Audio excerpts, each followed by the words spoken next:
Seigneur, et nous voulons encore le chanter. Que nul n'est comme toi, nul ne peut toucher mon cœur comme tu le fais. Seigneur, et je peux parcourir le monde entier. Je peux monter, descendre, tourner, mais je ne trouverai personne qui soit comme toi. Seigneur Jésus, nul n'est semblable à toi. Alléluia.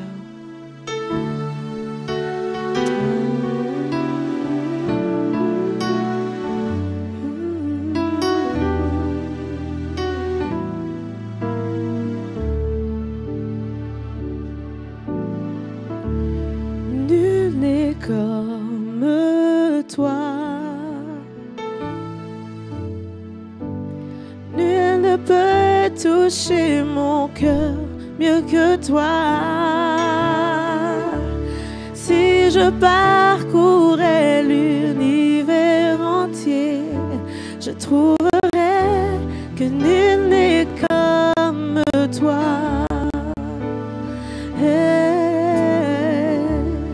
Nul n'est comme toi.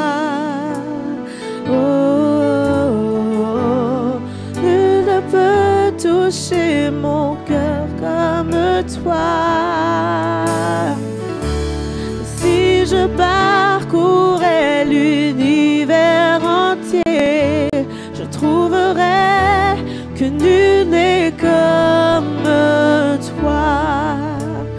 Nul n'est comme toi.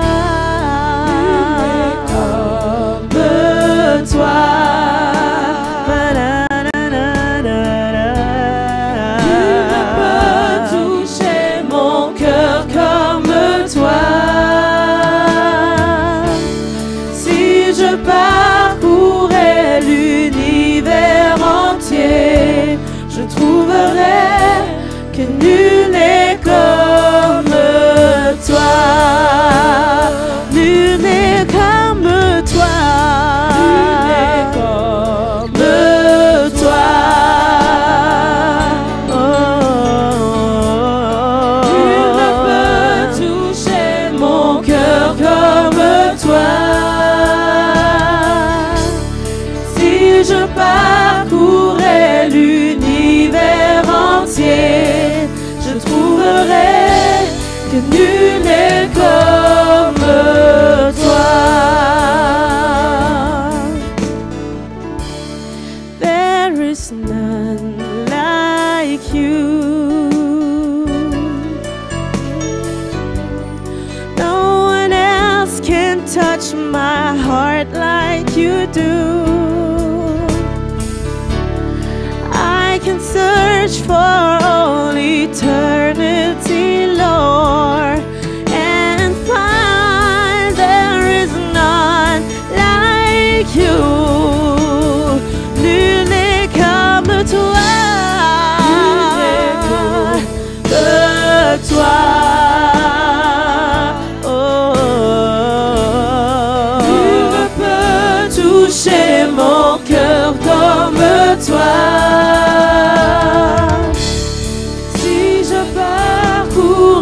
L'univers entier, que nul n'est comme toi.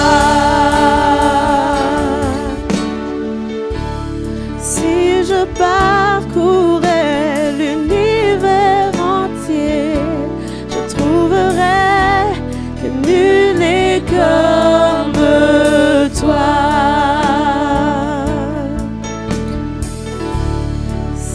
Je parcourais l'univers entier, nul n'est comme toi.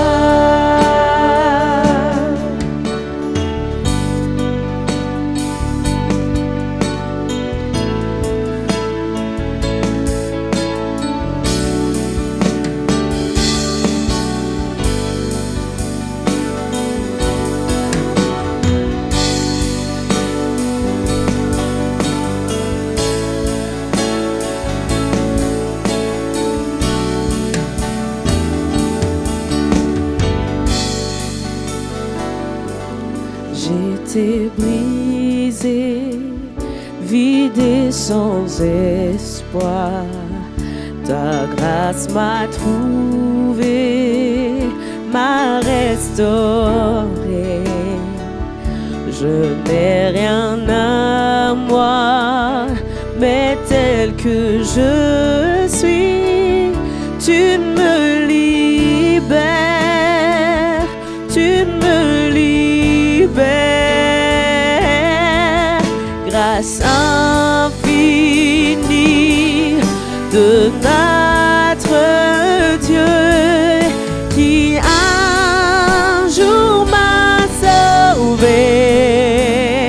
Oh, oh, oh, j'allais errant de lieu en lieu quand tu m'as retrouvé. Et maintenant je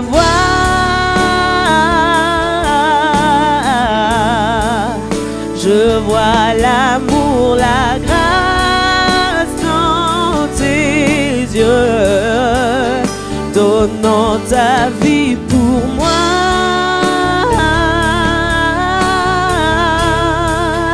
me ramenant de la mort à la vie.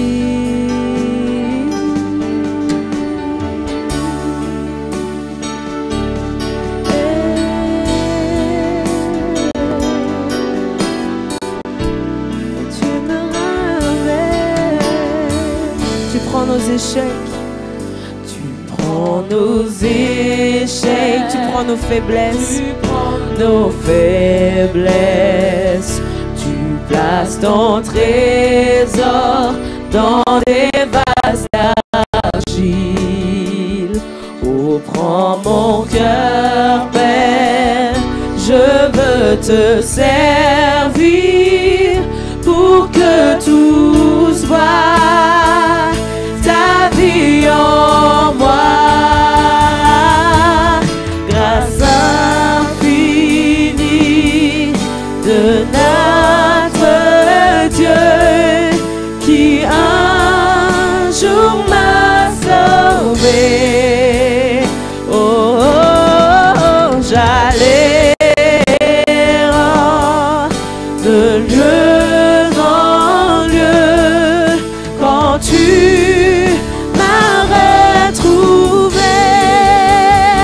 et maintenant je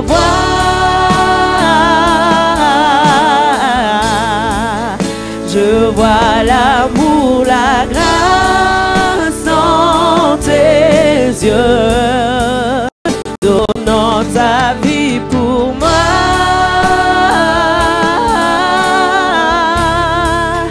me ramenant de la mort à la vie. Maintenant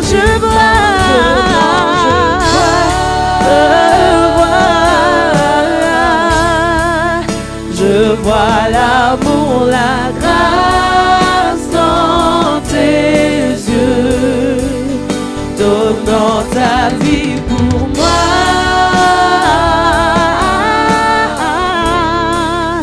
me ramenant de la mort à la vie. Tu me ramènes de la mort à la vie. Tu me ramènes de la mort à la vie. Oui, tu me ramènes de la mort à la vie. Tu me ramènes de la mort à la vie. Avant qu'on poursuive, alors que chacun déclare tu me ramènes de la mort à la vie, je sais qu'on n'est pas physiquement mort, mais tout ça veut dire toutes les situations dans nos vies qui ont l'air d'être mortes, tous les domaines dans nos vies qui ont l'air d'être morts, c'est ce que nous demandons à Dieu, de les ramener à la vie. Pour certains, c'est la santé qui ne va pas du tout. Et quand on demande à Dieu de ramener de la mort à la vie, c'est pour demander de changer la situation. Pour certains, c'est le domaine financier dans lequel ça ne va pas du tout. Eh bien, on demande au Seigneur de le ramener à la vie. Quel que soit le domaine, quelle que soit la situation par laquelle tu peux traverser, il est possible que Dieu ramène cette situation de la mort à la vie. Et c'est ce que nous voulons déclarer ce matin. J'espère que chacun réalise les paroles qu'on chante et que tu les déclares de tout ton cœur. Sache qu'il n'y a rien qui soit trop difficile pour Dieu. Et quand tu le chantes, pense à cette situation. Seigneur, ramène-la de la mort à la vie. Et tu verras ce que le Seigneur va faire dans ta vie. On le chante ensemble. Tu me ramènes de la mort à la vie. Tu me ramènes de la mort à la vie. Tu me ramènes de la mort à la vie. Tu me ramènes de la mort à la vie. Oui, tu me ramènes de la mort. Tout ce qui était mort reprend vie maintenant. Oui, dans le nom de Jésus, dans le nom de Jésus. De la mort à la vie, tu me ramènes. De la mort à la vie, oui, tu me ramènes. De la mort à la vie, tu me ramènes. De la mort à la vie. Amazing grace, how sweet the sound that saved a wretch like me. Oh, I once was lost, but now I am found. Was blind, but now I see. I can see you now.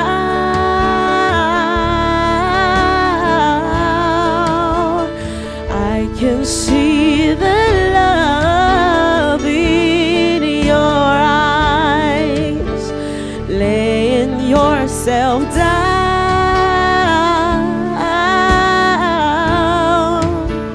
raising back the broken to life. Tu me ramènes de la mort à la vie. Tu me ramènes de la mort à la vie. Tu me ramènes de la mort à la vie. Tu me ramènes.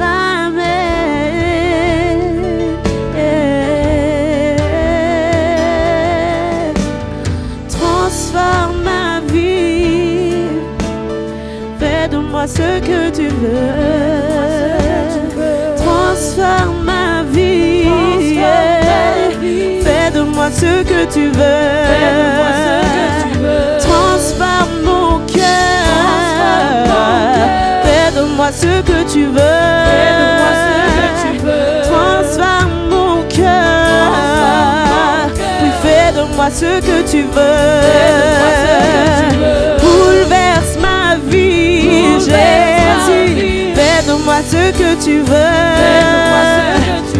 Bouleverse ma vie. Fais de moi ce que tu veux. Console mon cœur. Fais de moi ce que tu veux. Console mon cœur. Fais de moi ce que tu veux.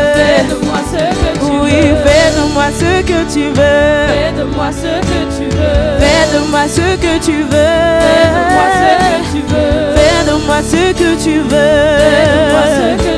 Oui, fais de moi ce que tu veux. Transforme ma vie. Fais de moi ce que tu veux. Transforme ma vie. Fais de moi ce que tu veux. Oui, change mon cœur.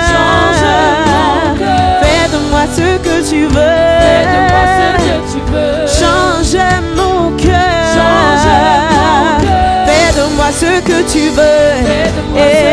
Oui, fais de moi ce que tu veux. Fais de moi ce que tu veux. Fais de moi ce que tu veux. Fais de moi ce que tu veux. Oui, fais de moi ce que tu veux. Fais de moi ce que tu veux. Fais de moi ce que tu veux. Fais de moi ce que tu veux. Fais de moi ce que tu veux. Fais de moi ce que tu veux. Console ma vie. Console ma vie. Console ma vie. Console ma vie. Console ma vie. Console ma vie. Console ma vie. Console mon cœur. Console mon cœur. Console mon cœur. Console mon cœur. Console mon cœur. Touche ma vie. Touche ma vie. Touche ma vie. Touche ma vie. Touche ma vie. Fais de moi ce que tu veux. Fais de moi ce que tu veux. Fais de moi ce que tu veux. Fais de moi ce que tu veux. Fais de moi ce que tu veux. Fais de moi ce que tu veux. Fais de moi ce que tu veux. Fais de moi ce que tu veux. Bien-aimés, dans cette même attitude, élevons nos voix pour rendre grâce à ces dieux en ces grands jours où nous sommes venus pour rendre grâce à ce grand Dieu pour ce qu'il a fait tout au long de ces mois qui viennent de s'achever. Seigneur, nous voulons te bénir pour ce grand jour que tu nous offres. Merci pour la joie que tu donnes à mes bien-aimés. Merci parce que tu as conduit les pas de mes bien-aimés de la maison où ils étaient. Tu les as conduits en ce lieu des promesses, ce lieu où tu as promis de rencontrer ton peuple. Seigneur, tu as conduit ton peuple. Oui, ce peuple se trouve devant toi ce matin pour reconnaître en dehors de toi, il n'y a point de Dieu. C'est pourquoi nous nous inclinons devant ta grandeur pour dire combien tu es grand, combien tu es merveilleux, combien tu es miséricordieux. Seigneur, nous ne voudrons pas nous taire parce que la joie que tu nous donnes, le monde ne peut nous la donner. Il n'y a que toi qui peux donner cette joie. Et il n'y a que toi qui peux donner cette paix céleste. C'est pourquoi nous ne voulons pas nous taire pour reconnaître qu'en dehors de toi, il y a... Happy. Happy. Je bénis le Seigneur ce matin pour cette faveur et cette grâce. Je ne suis pas trop en forme, mais je suis là. Je rends grâce à Dieu ce matin en m'appuyant sur 3 versets. Le premier, c'est 1 Thessaloniciens 5,18 que nous connaissons. Il nous est recommandé de rendre grâce en tout temps. Ça veut dire que si j'ai l'argent, je rends grâce. Si je n'ai pas aussi, je rends grâce. Si je me sens bien, je rends grâce. Si je ne me sens pas bien aussi, je rends grâce. Et c'est pourquoi je suis là ce matin pour rendre grâce. Deuxième verset, c'est 2 Chroniques 16, 12. Il est dit que le roi Asa était tombé malade, il avait les pieds enflés. Il allait consulter le médecin et Dieu a fait, il est mort parce qu'il n'a pas consulté Dieu. Des fois, je dis, mais je ne comprends pas Dieu. Mais il est malade, il va consulter un médecin et Dieu s'en prend en lui. Et le troisième verset, c'est 2 Rois 20, de 1 à 11, où Ézéchias devait mourir et il rappelle à Dieu le travail qu'il a fait pour Dieu. Et Ésaïe est retourné pour dire à Ézéchias que Dieu lui a ajouté encore 15 années de vie. Donc, bien-aimé, j'ai été éprouvé vraiment ce mois, le mois passé. Je ne suis pas un habitué à être malade, mais j'ai été éprouvé. Et au point où un soir, j'ai pris ma voiture, je partais aux urgences. Et pendant que je conduisais, j'ai interpellé mes enfants pour voir quel était l'hôpital qui était plus proche. Alors, on me donne l'adresse et je pars à Strassen. Et pendant que j'étais dans ma voiture, que je partais, j'avais vraiment des problèmes au niveau de mon dos. Je sentais des douleurs. Je n'arrivais pas vraiment à m'asseoir, à me coucher. C'était compliqué. Et je n'ai jamais eu ce genre de maladies parce que je me sens dur. Mais je suis homme, je ne suis pas fait. Et je n'aime pas aller chez les médecins, sincèrement. Je n'aime pas cette habitude-là. Mon médecin, je sais que le meilleur docteur, c'est Jésus-Christ, qui est mon comprimé. Tous les matins, je fléchis genoux. Alors, bon, j'étais obligé de partir. Et pendant que je partais, j'ai commencé moi aussi à faire comme Ézéchias, à rappeler à Dieu le travail que je faisais pour sa maison. Il est très important parce que je veux encourager quelqu'un à travers ce témoignage. Nous pouvons crier à Dieu. Nous pouvons rappeler à Dieu, mais nous devons rappeler à Dieu si nous faisons quelque chose. Qu'est-ce que tu peux rappeler à Dieu quand tu es dans les moments de difficulté? Tu vas rappeler à Dieu que tous les dimanches, tu as été à l'église. Ça ne suffit pas. Même les païens aussi, de temps à autre, ils viennent à l'église. Tu vas rappeler à Dieu que mais j'ai prêché ta parole. Ça ne suffit pas. Même le diable prêche. Qu'est-ce que tu vas rappeler à Dieu pour qu'il puisse t'accorder sa faveur? Il est important, bien-aimé. Je ne vous prêche pas, c'est un témoignage que je veux que ça puisse encourager quelqu'un, parce que quand le moment de l'adversité va se présenter, aie quelque chose dans la main pour dire à Dieu, voici ce que j'ai fait pour toi.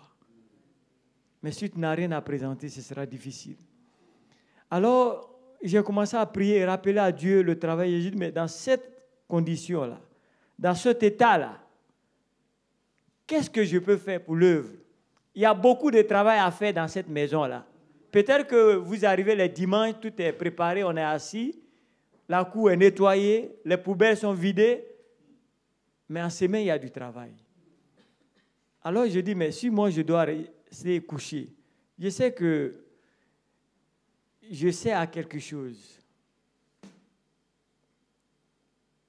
Je ne suis pas un super homme. Je suis utile à l'œuvre de Dieu. J'ai ma part à faire. Mais si je ne suis pas là, Dieu va me remplacer. Il sait comment s'y faire. Je ne suis pas indispensable. Chacun de nous est utile, mais pas indispensable. Mais je dis à Dieu, il y a du travail et je veux faire mon travail.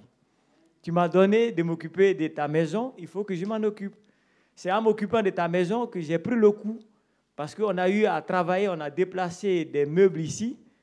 Papa Charles, et puis on était peu. L'appel a été lancé, il y a peu qui sont venus.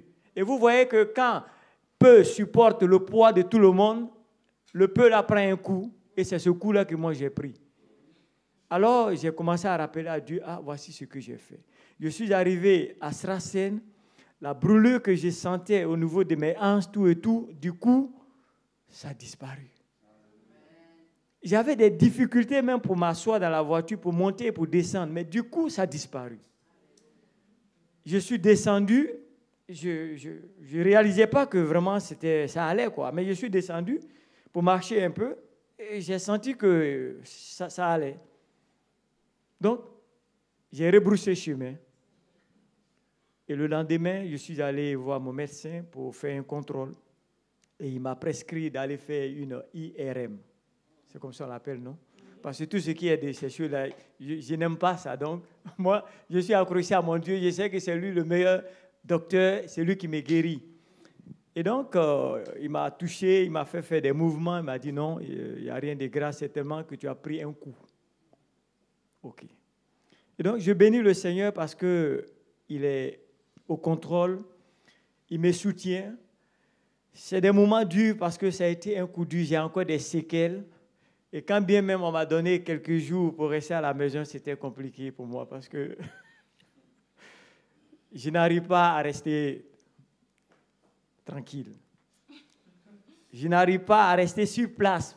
J'aime bouger parce qu'il y a du travail. Mais je bénis le Seigneur qui continue encore ce processus de guérison. Vous savez, le dos, ce n'est pas quelque chose d'amusant. Il faut garder les conseils qu'on donne, rester au repos pour pouvoir reprendre. Et Dieu vraiment a étendu sa main et il continue encore de me guérir.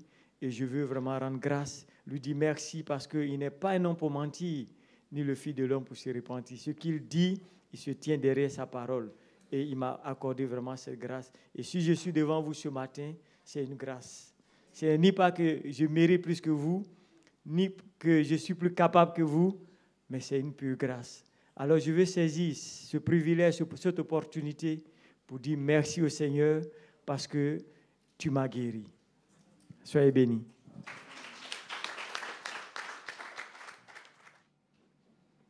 Happy?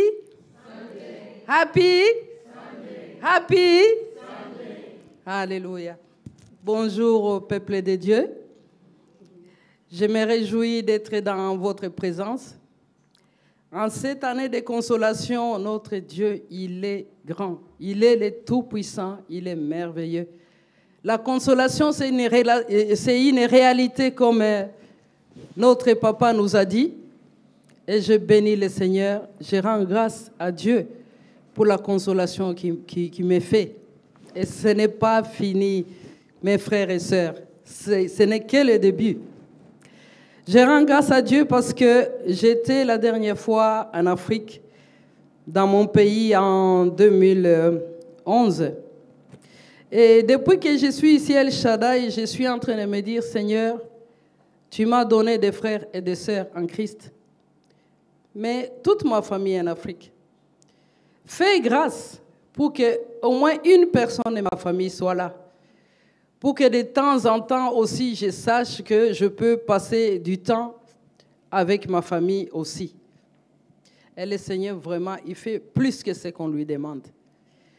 Et j'ai ma consolation, et ma consolation est ici, bien-aimée.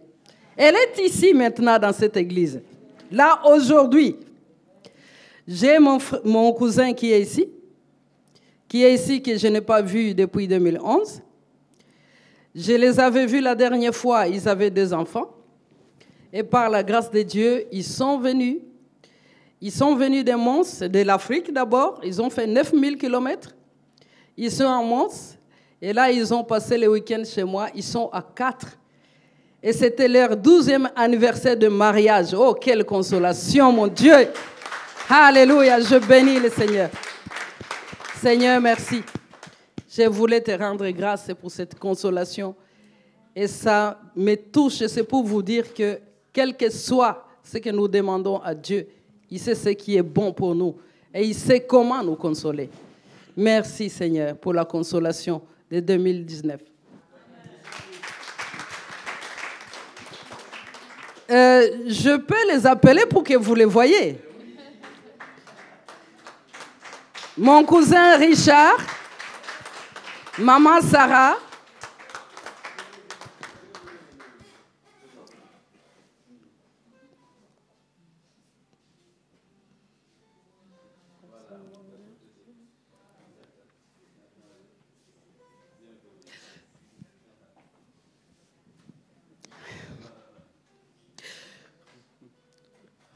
en plus, c'est un homme de Dieu qui craint le Seigneur. Toute la famille aime Dieu. Et le Seigneur me fait grâce de faire ce culte de famille qui est rare de nos jours. Et quand je vois la plus petite ici, comment elle prie, comment elle aime Dieu, quelle consolation, quelle consolation. Bien-aimés, ne courons pas après des choses futiles. Ça, c'est une consolation. Gloire à Dieu.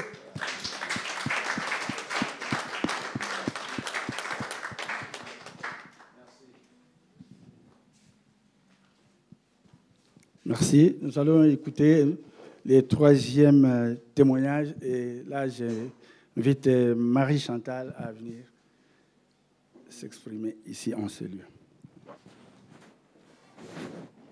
Merci. Alléluia. Amen.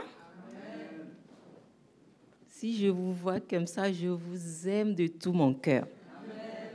Vous êtes ma famille vraiment, réellement. Soyez bénis abondamment. Je veux rendre grâce à Dieu pour les merveilles qu'il a faites dans ma vie.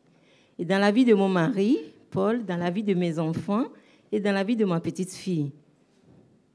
Depuis toute son enfance, ma petite fille, Carmen, elle rêve de venir en Europe. Elle pleurait tout le temps. Je veux venir en Europe, je veux venir avec vous, je veux venir à Luxembourg avec vous. Alors, mon mari, Paul, il lui a dit, t'inquiète, tu viendras le temps voulu. Dieu fait grâce vraiment. Pour sa grandeur et sa loyauté, Dieu a agi. La consolation, c'est réellement vrai. Dieu nous console vraiment. Il y a des moments où on ne savait pas, on ne sait même pas, on ne le réalise pas, mais il console réellement. Si je vois le mois passé et ce mois que Dieu a consolé mon mari, Dieu a consolé ma famille. Parce que c'est le rêve de toute ma famille que la petite soit avec nous ici pour grandir ici et réaliser aussi son rêve. Dieu a réalisé ça dans nos vies. Il est grand, il ne change pas. Il est plus grand et il fait des choses plus grandes, plus merveilleuses comme lui-même. Sa parole ne ment jamais. Je ne vais pas aller trop dans les détails et tout, mais pour son avenir ici, ce n'était pas facile. Les gens me disent, voilà, il faut prier, il faut prier. J'ai dit, oui, on prie, on prie, on prie. Mais au dernier moment, j'ai claqué, comme on dit, craqué. J'avais pleuré. Je me suis dit, non, je prie mon Dieu, je fais ceci. Mais d'un seul coup, en priant, en me lamentant, je me suis rappelé que non, Dieu dit, dans les moments difficiles, il faut rendre grâce, il faut l'adorer, il faut revenir à lui. Alors j'ai dit non, le temps de Dieu, c'est le bon temps. Je dis, tout ce que Dieu a fait dans ma vie est merveilleux. Pourquoi je pleure? Alors j'avais dit, j'ai pleuré de joie. Et je rends grâce aujourd'hui à mon Dieu que la petite fille Carmen, elle est devenue grande maintenant. Elle est avec nous. Et c'est la joie de toute la famille, surtout la joie de mon mari Paul, parce que c'est sa consolation totale. Et, amen. Soyez bénis et merci, merci, merci beaucoup. Paul.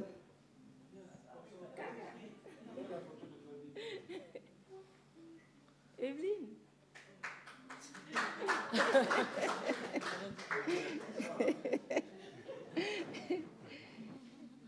Et voilà Carmen. Est-ce que tu veux dire quelque chose?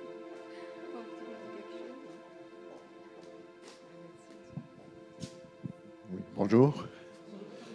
C'est vrai ce que ma femme elle a dit.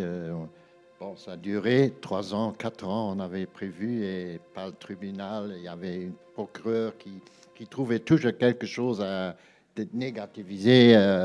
Il y a ça qui manque, il y a ça qui manque. Et il y avait un moment qu'on s'est dit, on va arrêter la procédure. On avait un avocat, on va arrêter la procédure parce qu'on va se tourner vers Dieu. Mais nous, la procédure avec l'avocat, on va arrêter. Et lui, il a dit, non, on va continuer. Bah, nous, on a dit, on a prié. Et comme papa nous avait fait faire une petite fiche où on pouvait marquer son souhait dessus pour la fin de l'année, on a marqué ce qu'on voulait. Et on a prié. Bon, c'était l'année prochaine, l'année après, c'était au mois de mars, j'avais fait ma déclaration d'impôt. Et quand il y a un retour, il y a un lion rouge sur l'enveloppe, c'est l'État. Moi, j'ouvre, je dis, il y a un truc des impôts et des retours, ça c'est bon. Je lis, ministère des immigrants, on a accordé votre regroupement familial. Alors, j'ai appelé ma femme, on a pleuré comme des gosses, on était dans les bras l'un de l'autre, et on a dit Dieu est grand. Et je remercie et je rends grâce encore à Dieu pour tout ça, ce qu'il a fait. Parce qu'on était au moment de craquer. Et au lieu de ça, on a prié, et voilà, le résultat, il est là. On a eu, merci à Dieu, je rends grâce. Et je remercie aussi papa et maman qui nous ont aidés beaucoup. Comme toute l'Église, vous avez prié, puis pour nous aussi. Je remercie tout le monde. Merci. Soyez bénis encore, je vous aime. Happy. Bonjour. Comment ça va ce matin? Happy Sunday. Alléluia. Dieu est réellement bon.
Ce matin, nous voulons te dire merci.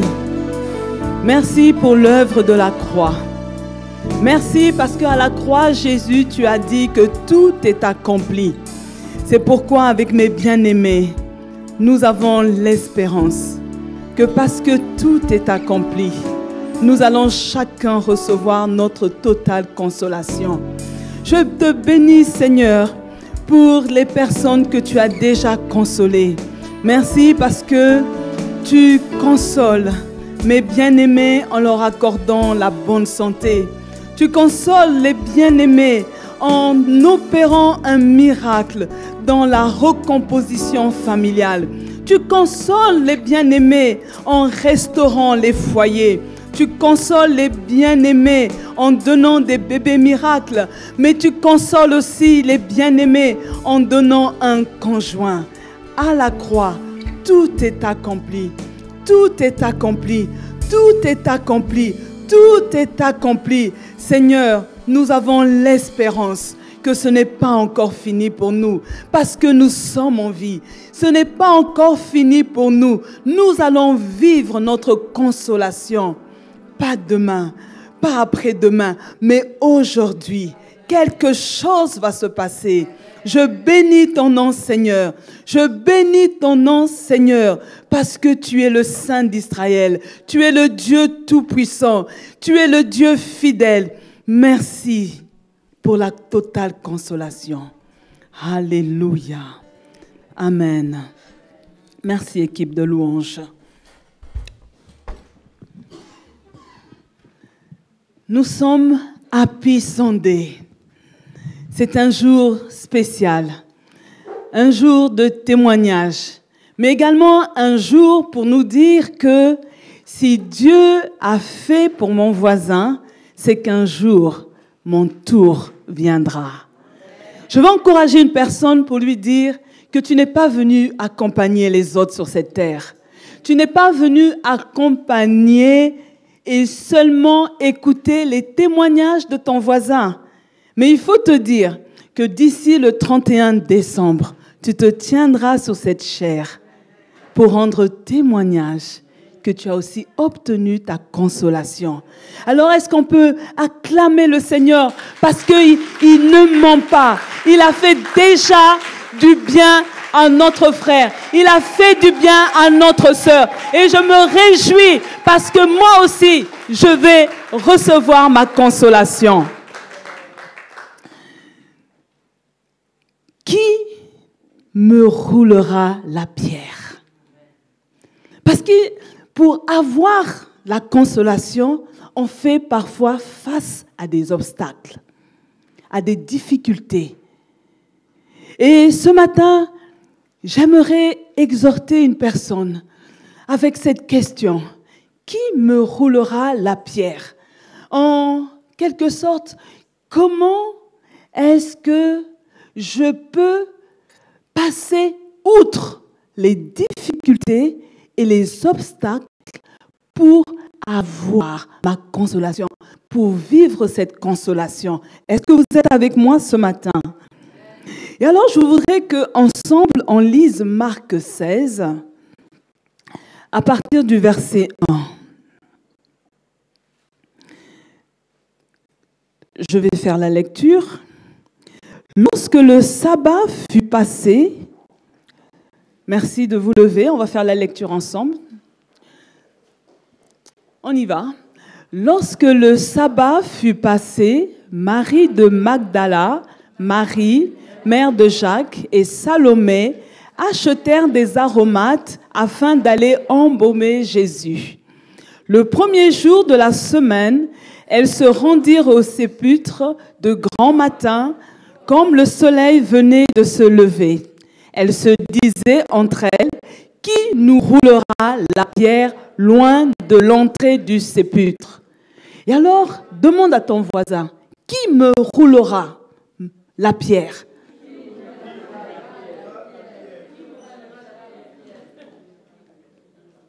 C'est elle. Nous continuons la lecture.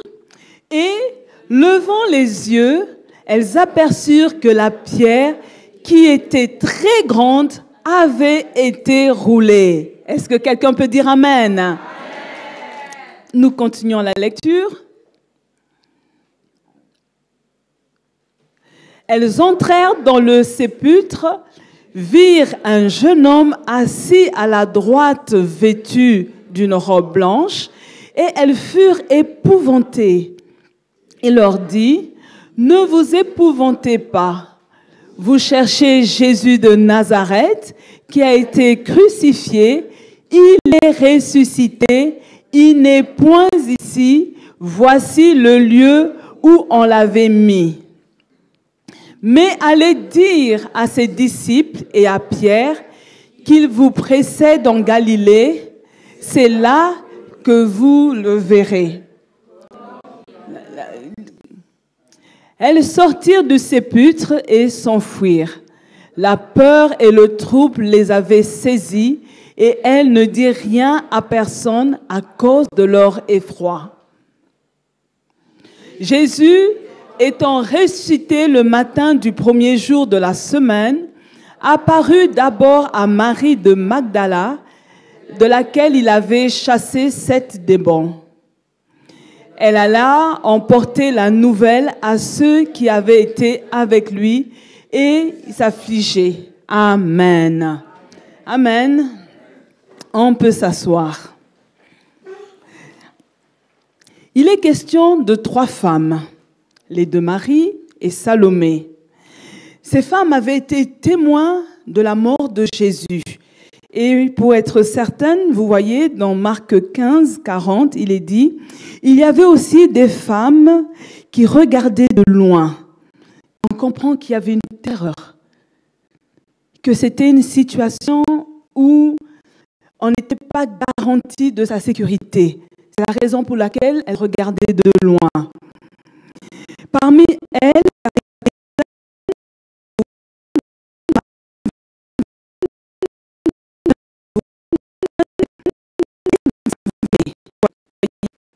ces femmes ont non seulement assisté à la crucifixion, mais elles ont vu de loin là où Jésus avait été enseveli. Et là, nous voyons le verset 47, toujours de Marc 15, Marie de Magdala et Marie, mère de José, regardez où on le mettait. Il est question de Jésus. Et je vais bénir une femme ce matin. Vous êtes courageuse. Parce que, voyez-vous, dans ce récit, l'auteur mentionne précisément ces 3 femmes. Et j'ai envie de dire, et les hommes, ils étaient où? Les disciples, ils étaient où? Alors ce matin, est-ce qu'on peut applaudir pour une femme? Parce qu'encore dans cette société, nous avons des femmes qui sont braves, qui relèvent des défis. Elles portent plusieurs casquettes. Et on dit souvent que si vous voulez voir le changement dans une société, vous devez donner les moyens à une femme. Parce que cette femme, elle va s'investir pour que ses enfants réussissent, pour que sa maison ait à manger. C'est pour ça que les femmes, Dieu a besoin de vous dans l'œuvre à El Shaddai. Voyez-vous, l'auteur précise même que les 2 Marie et Salomé, elles suivaient Jésus. Amen. Elles le servaient. Et on a besoin de telles femmes dans El Shaddai. Alléluia. Mais voyez-vous, alors que cette scène se déroulait, ces femmes étaient meurtries dans leur cœur. Le chagrin les avait envahies. Et je pense que ce matin, il y a certaines personnes, même les internautes, qui passent par des situations où on est chagriné, on a le cœur meurtri, parce qu'on a le sentiment qu'il n'y a pas d'issue, que c'est terminé. Et là, bien qu'elles passent par un moment de douleur, ces femmes prennent une initiative. Elles veulent se rendre au tombeau pour embaumer le corps de Jésus. Alléluia. Peut-être qu'elles ont pris cette initiative parce qu'elles se sont dit, c'est certainement la dernière opportunité pour témoigner de l'amour envers Jésus. Et là, certaines vont se dire, mais aujourd'hui, comment est-ce que je peux témoigner de mon amour envers Jésus? Est-ce que c'est possible de témoigner de l'amour pour Jésus?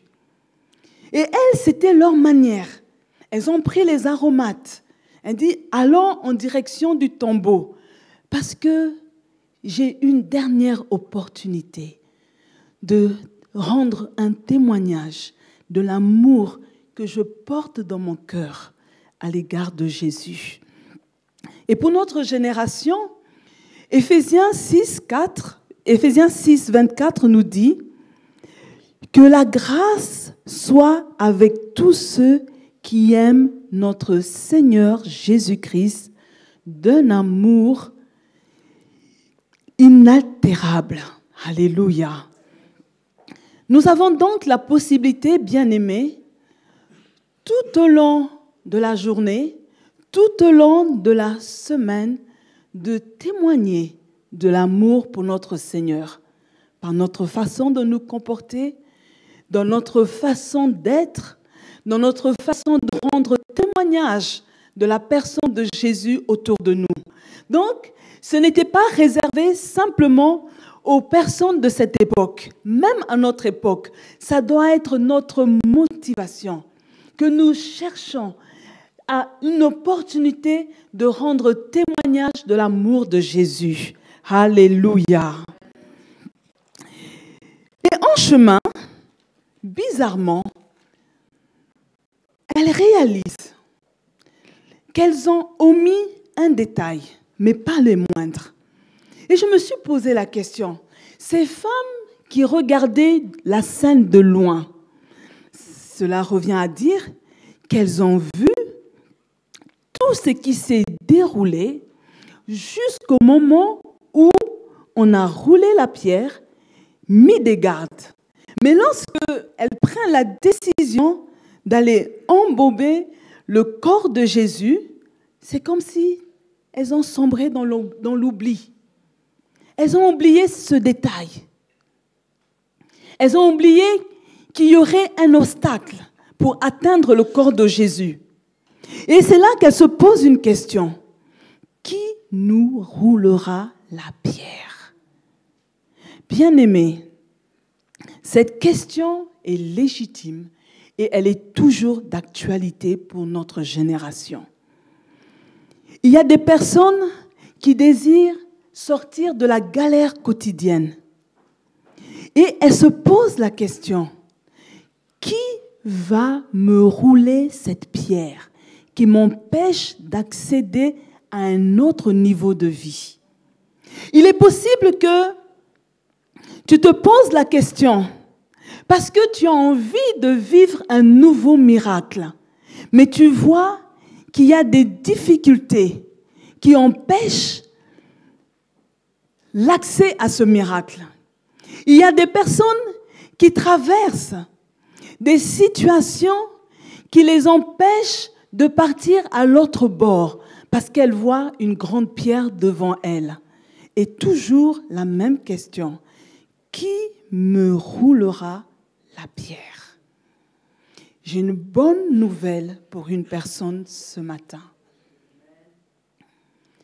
Toute pierre, quelle que soit sa dimension, quel que soit son volume, va être roulée par le Seigneur Jésus.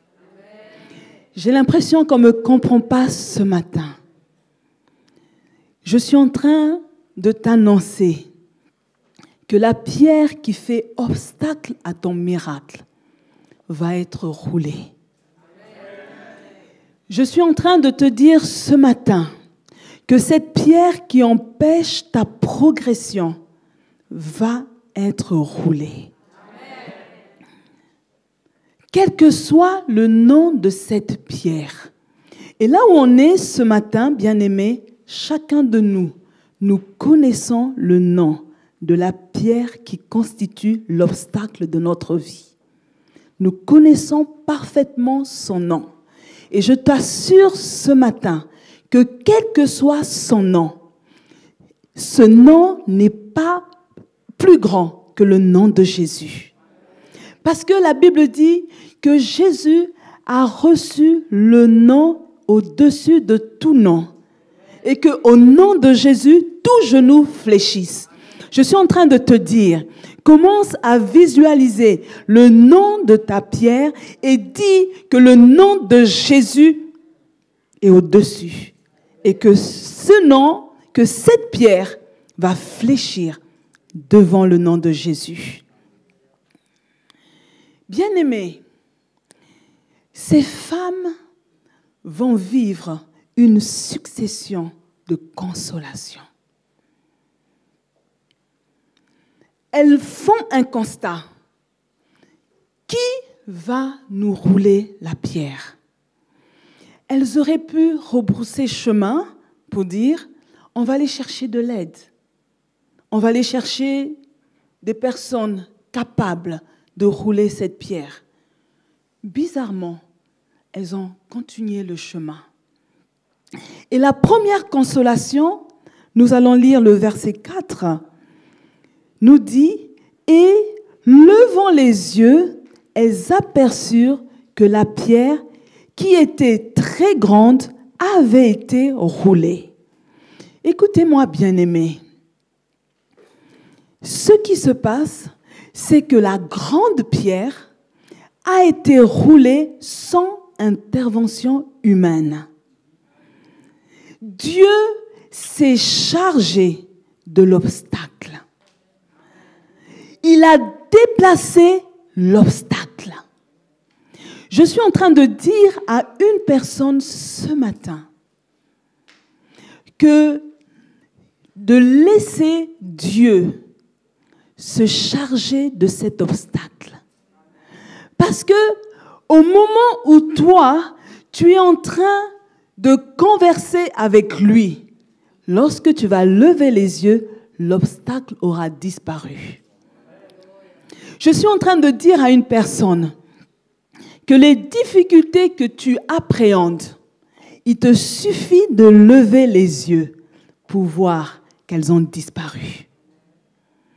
Et là, on peut se dire, mais tiens, est-ce que c'est biblique? Je veux dire que, bien aimé, oui. Le psaume 121 nous dit, au verset 1, « Cantique de degrés, je lève mes yeux vers les montagnes. D'où me viendra le secours ?» Bien-aimé, ce matin, je te dis que cette grande pierre qui est un obstacle, tu as besoin d'un secours. Mais le secours dont tu as besoin n'est pas un secours humain. Tu n'as pas besoin d'un secours d'un ange, mais tu as besoin du secours divin. Parce que c'est lui qui va retirer l'obstacle. David a dit, « Je lève les yeux vers les montagnes. D'où me viendra le secours ? Le secours me viendra de l'Éternel. » Le secours dont tu as besoin pour faire face à ton obstacle viendra de l'Éternel. La deuxième consolation que ces trois femmes vont vivre, le verset 6 nous dit, « Il leur dit, ne vous épouvantez pas. Vous cherchez Jésus de Nazareth qui a été crucifié. Il est ressuscité. Il n'est point ici.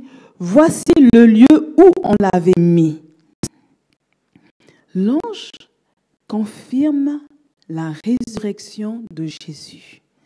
Et on comprend par là que ces femmes avaient entendu Jésus leur annoncer qu'au troisième jour, il allait ressusciter. Mais ce qui se passe, lorsqu'elles voient le tombeau vide, elles sont épouvantées, prises de panique. Et on se demande, mais pourquoi?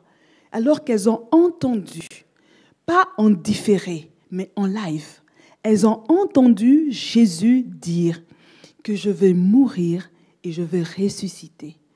Mais la réaction prouve que sans doute, elles n'avaient pas cru en cela. Et ce n'est pas nouveau. Plusieurs, nous recevons des paroles prophétiques, des promesses de Dieu auxquelles on n'arrive pas à croire. On sombre dans l'oubli. On se dit, c'est trop beau pour être vrai. Et on est comme ces femmes.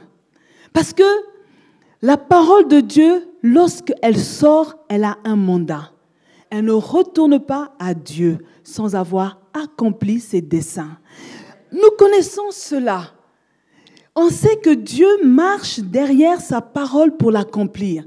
Mais lorsque nous recevons les promesses de Dieu pour notre vie, souvent, on peine à croire qu'elles vont s'accomplir. Souvent, on rentre dans une période de désespoir parce qu'on voit notre situation et on essaie de se demander par quel chemin Dieu va passer pour changer ma situation. Écoutez-moi, bien-aimés, si Dieu a parlé, c'est que lui-même sait comment il va faire. Je suis en train de dire ce matin que Dieu dit à une personne, j'agirai et personne ne s'y opposera. Je suis en train de dire à une personne ce matin, ne vois pas ton problème grand, mais vois que tu as un grand Dieu qui est capable de changer ton histoire. Ne regarde pas ton problème avec tes yeux, mais emprunte les lunettes de Dieu pour arriver à voir comme lui, il voit. Ainsi, tu pourras t'aligner dans cette bénédiction. Bien-aimé, tu vas recevoir la confirmation de toutes les promesses que Dieu a libérées dans ta vie. Je suis en train de dire à une personne qu'il n'y aura aucune parole qui est sortie de la bouche de Dieu qui tombera à côté. Toutes vont s'accomplir. Je suis en train de dire à une personne que ce que Dieu a libéré pour ta vie, il est capable de l'accomplir.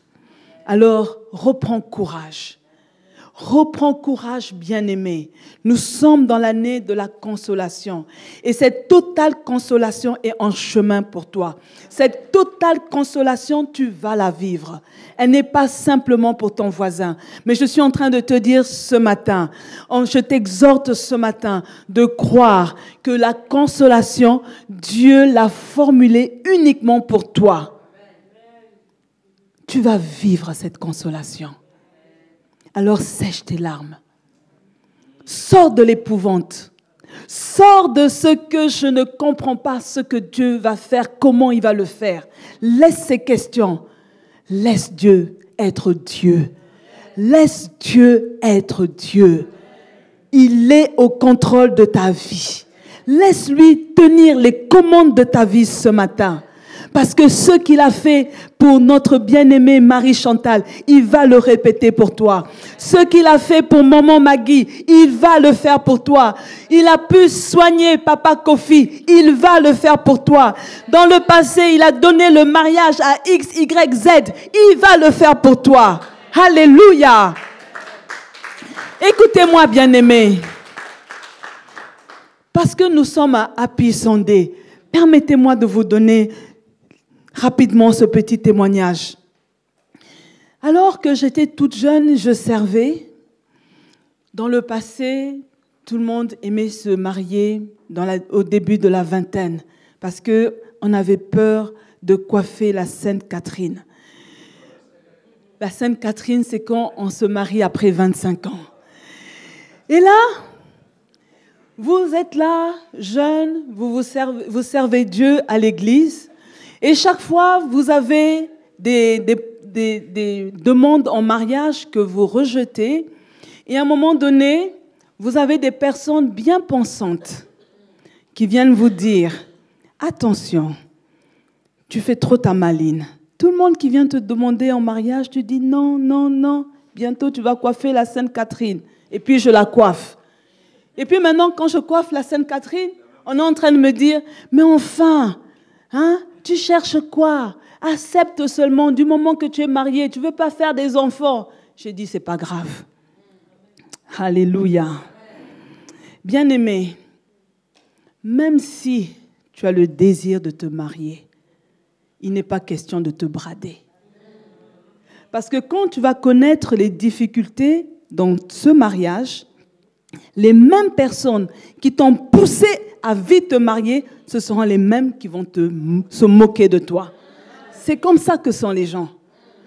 Et on m'a proposé plusieurs personnes. Mais regarde un tel. Je dis non. Regarde un tel, non. Oh, elle fait sa maline. Tu vas finir vieille fille. Vous savez quoi, bien-aimé? Dieu est toujours assis sur son trône. Les gens disaient, sûrement qu'elle a reçu le don de célibat. Elle ne va jamais se marier. Mais je ne donnais pas d'explication aux gens parce que ça, c'est mon deal avec mon Dieu. Dieu savait ce que je voulais. Et je lui disais, et je n'ai pas de compte à vous rendre. Est-ce qu'on me comprend, jeune fille? Tu n'as pas de compte à rendre à ton voisin. Ça, c'est toi avec ton Dieu. Et tu fais le choix éclairé par le Saint-Esprit.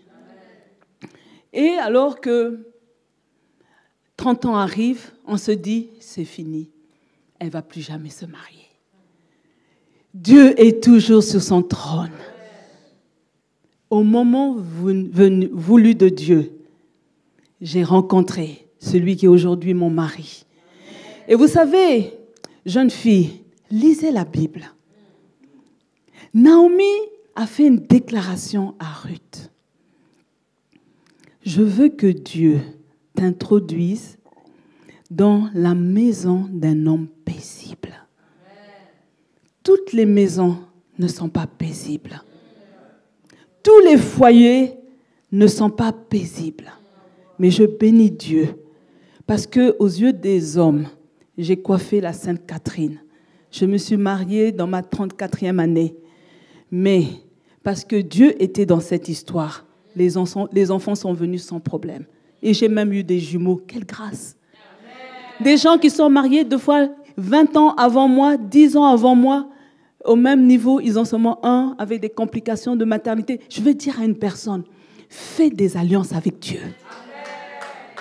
Alors, sèche-moi ces larmes. Fais des alliances avec Dieu. Il n'est pas question de te brader. Il n'est pas question de te solder. Tu n'es pas en solde. Parce que tu veux le mariage, tu vas commencer à te solder. Même la personne qui tu ne pouvais même pas voir en rêve, tu vas commencer à lui dire oui. Et puis dans la maison, tous les jours, tu es énervé quand tu vois sa tête. Au réveil, quand tu vois la tête de la personne, tu es fâché. Parce que dans ton cœur, tu sais que, en réalité, tu lui as dit oui dans le noir. Tu lui as dit oui parce que tu as vu que ton temps est passé. Non, bien-aimé. Restons calmes, jeune fille. Rien ne sert de courir. Et je bénis Dieu pour le bon mari qu'il m'a donné. Il me donne la permission, la possibilité de voyager, de faire le ministère sans aucun problème. Une maison paisible. Quand je dis je suis fatiguée, il rentre en cuisine. Qui dit mieux? Et c'est un Africain. Alléluia. C'était juste une parenthèse. Parce que tant qu'on ne le partage pas, comment les jeunes filles vont le savoir? Parce que je sais, je l'ai vécu. Il y a une réelle pression lorsqu'on dépasse les 25 ans. Il y a une réelle pression. Mais je dis à cette jeune fille, aie une forte personnalité. Amen. Tu dois connaître ce Dieu. Amen. C'est lui qui tient tes lendemains entre ses mains. Ce n'est pas un homme. Les gens même ont été plus loin en me disant, tu ne veux pas voir tes enfants grandir? So what?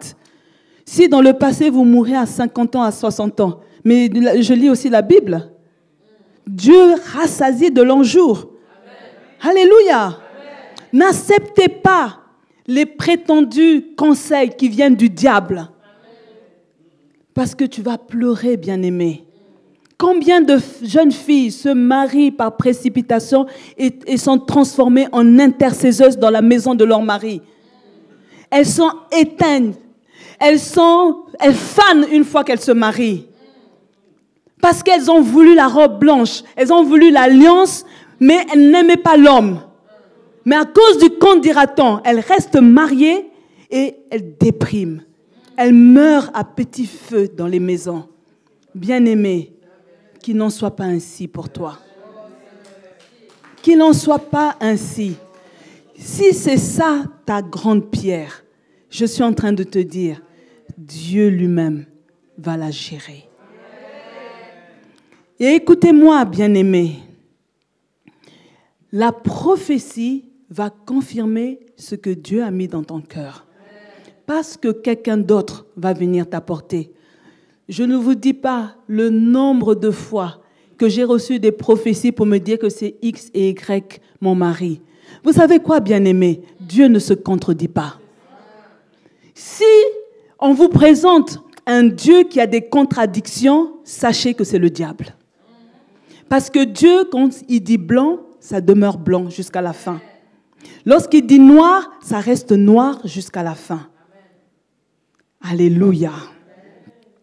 Et bien aimé, ces 3 femmes, elles vont vivre une 3e consolation, notamment Marie de Magdala. Et le verset 10 nous dit, elle alla, je vais lire à partir du verset 9 pour mieux comprendre. Jésus étant ressuscité le matin du premier jour de la semaine, apparut d'abord à Marie de Magdala, de laquelle il avait chassé 7 démons. Elle alla emporter la nouvelle à ceux qui avaient été avec lui et qui s'affligeaient et pleuraient. Souvenez-vous, bien-aimés, du message que notre berger nous a donné, consoler pour consoler. Cette année 2019, nous ne pouvons pas la terminer sans avoir consolé au moins une personne. Parce que lorsque nous sommes nous-mêmes consolés, nous devons apporter la consolation autour de nous. On n'a pas besoin d'être un prédicateur, d'être un évangéliste, d'être un modérateur pour pouvoir consoler notre voisin. Même sur notre lieu de travail, autour de nous, nous devons avoir ce désir de pouvoir apporter la consolation, juste par une parole gentille, une parole d'encouragement. Alléluia. Ça doit être notre motivation. Et j'encourage aussi ceux qui attendent à être consolés, à réécouter les messages qui ont été donnés depuis le 31 décembre 2018. Parce que le problème, on pense qu'on a tout dans la tête. Et finalement, on se rend compte qu'il y a certains détails qui nous échappent. Mais je vais vous dire ceci, vous savez, si vous êtes à l'église 5 ans, 10 ans, 20 ans, vous allez faire un constat. La Bible n'évolue pas.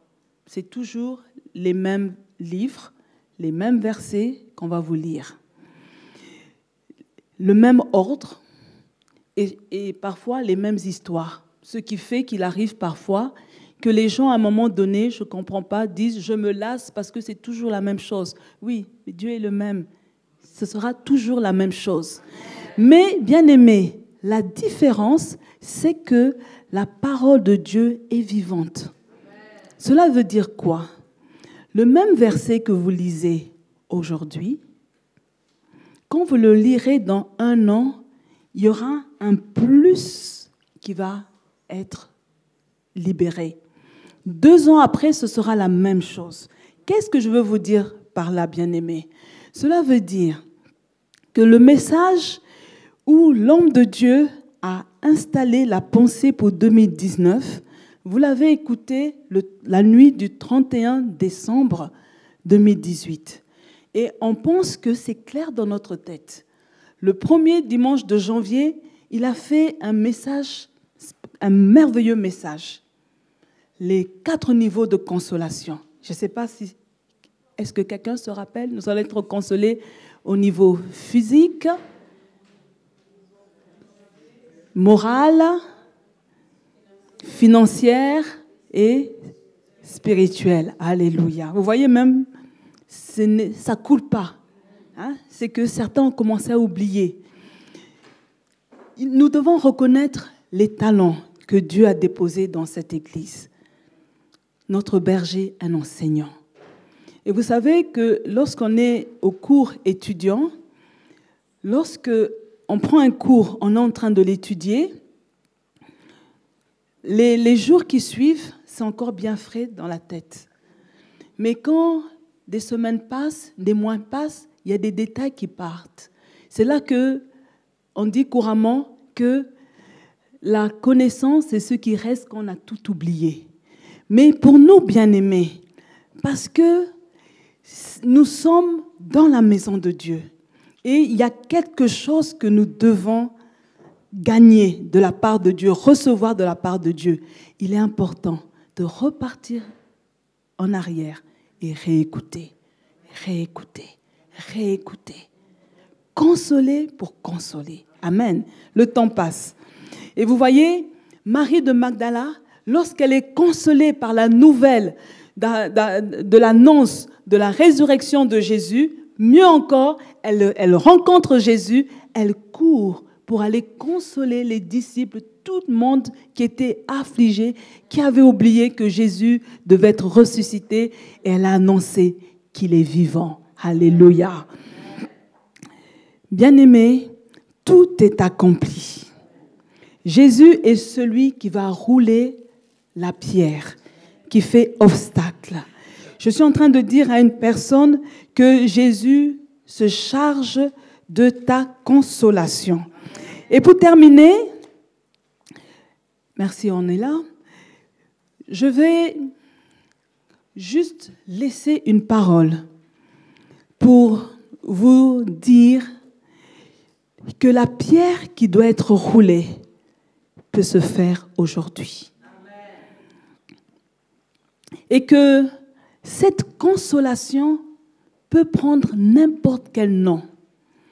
Dans le temps passé, Josué et le peuple ont connu aussi un blocage, une pierre. Et cette pierre portait le nom de l'opprobre. Et je sais que certains, peut-être pas dans l'assemblée ou parmi les internautes, vivent l'opprobre. Ils sont pointés du doigt, accusés injustement. Et je veux te dire ce matin que le Dieu de la Bible est capable même de rouler cette pierre de l'opprobre. Alors Josué 5, 9 nous dit, l'Éternel dit à Josué, aujourd'hui j'ai roulé de dessus de vous l'opprobre d'Égypte. Et ce lieu sera appelé du nom de Gilgal jusqu'à ce jour. Je suis en train de dire à une personne que lorsque Dieu va rouler cette grosse pierre du dessus de toi, va retirer les obstacles, il va te donner un autre nom. Toi qu'on appelait la pleureuse, ton nom change. Toi qu'on disait qu'elle est toujours triste, je dis que ton nom change. Toi qui es malheureuse, ton nom change. Est-ce qu'on peut se lever ce matin pour prier et demander à Dieu de rouler cette pierre qui fait obstacle dans vos vies? Alléluia. On commence à prier, bien-aimés. Le temps est passé. Je ne vous entends pas, bien-aimés. Vous n'avez pas besoin d'imposition de main. Dieu a simplement besoin de t'entendre, de l'entendre, de lui dire, j'ai compris et je crois que tout obstacle peut être retiré. J'ai compris et je crois que toute pierre va être ôtée. J'ai compris et je crois qu'il n'y a plus aucun obstacle. C'est toi, ce n'est pas demain, mais aujourd'hui, tu roules la pierre qui est au-dessus de moi.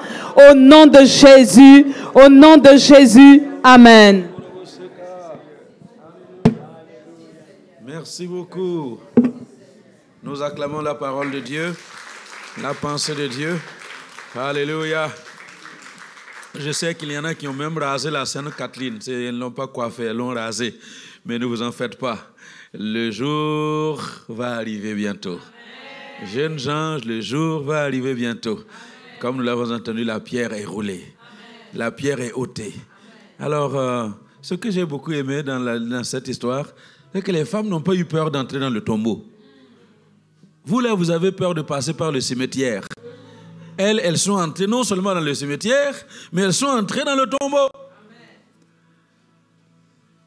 Et elles ont vu ce qu'elles ont vu.